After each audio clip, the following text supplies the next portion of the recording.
halika. 다가던 그날 그 순간 잊을 수 없어 자꾸 떠올라.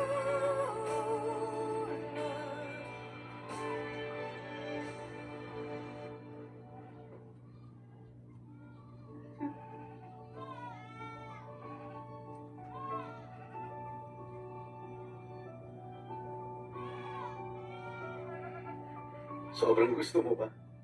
First couple item kasi nating dalawa to. Matagal ko nang gustong gawin to eh. Pero kailangan mo pa talagang bilhin ang mga to. Masyado kang magastos sa mga ganitong bagay, baka masanay naman ako. Gusto mo bang maglakad muna tayo sa labas? Para mainggit sila sa atin? Sige, tara. May papakita rin akong lugar sa'yo.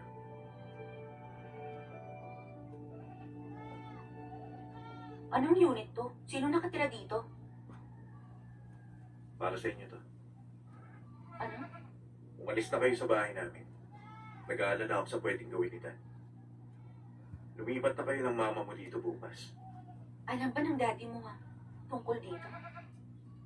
Malalaman din niyo to. Pero hindi ko hahayaang may gawin siya sa inyo. Pangako yan. Ito ba yung paraan mo para iparanas sa akin at makita ang mundo, ha? Umpisa pa lang to. Sorry kung ang immature ko at selfish kung minsan. Sorry nangyari to sa inyo. Pagpuputihan ko ka. Aayusin ko lahat para maging magaan lang sa iyong buhay. Pangako yan.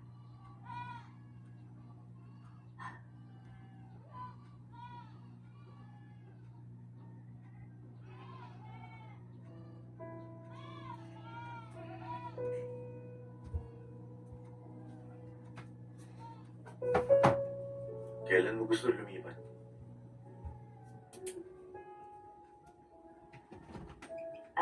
Bukas. Di ba may pupuntahan ka pang meeting? Baka malate ka na. Paano ka? Magpapaiwan muna ako dito. Kukunan ko rin to ng mga picture para mapakita ko kay mama. Paano ka naman uuwi?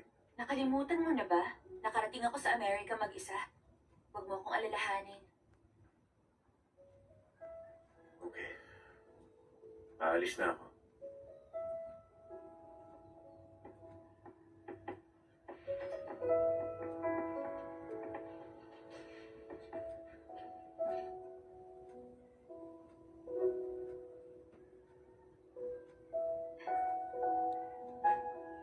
Feeling ko bagong kasal tayo.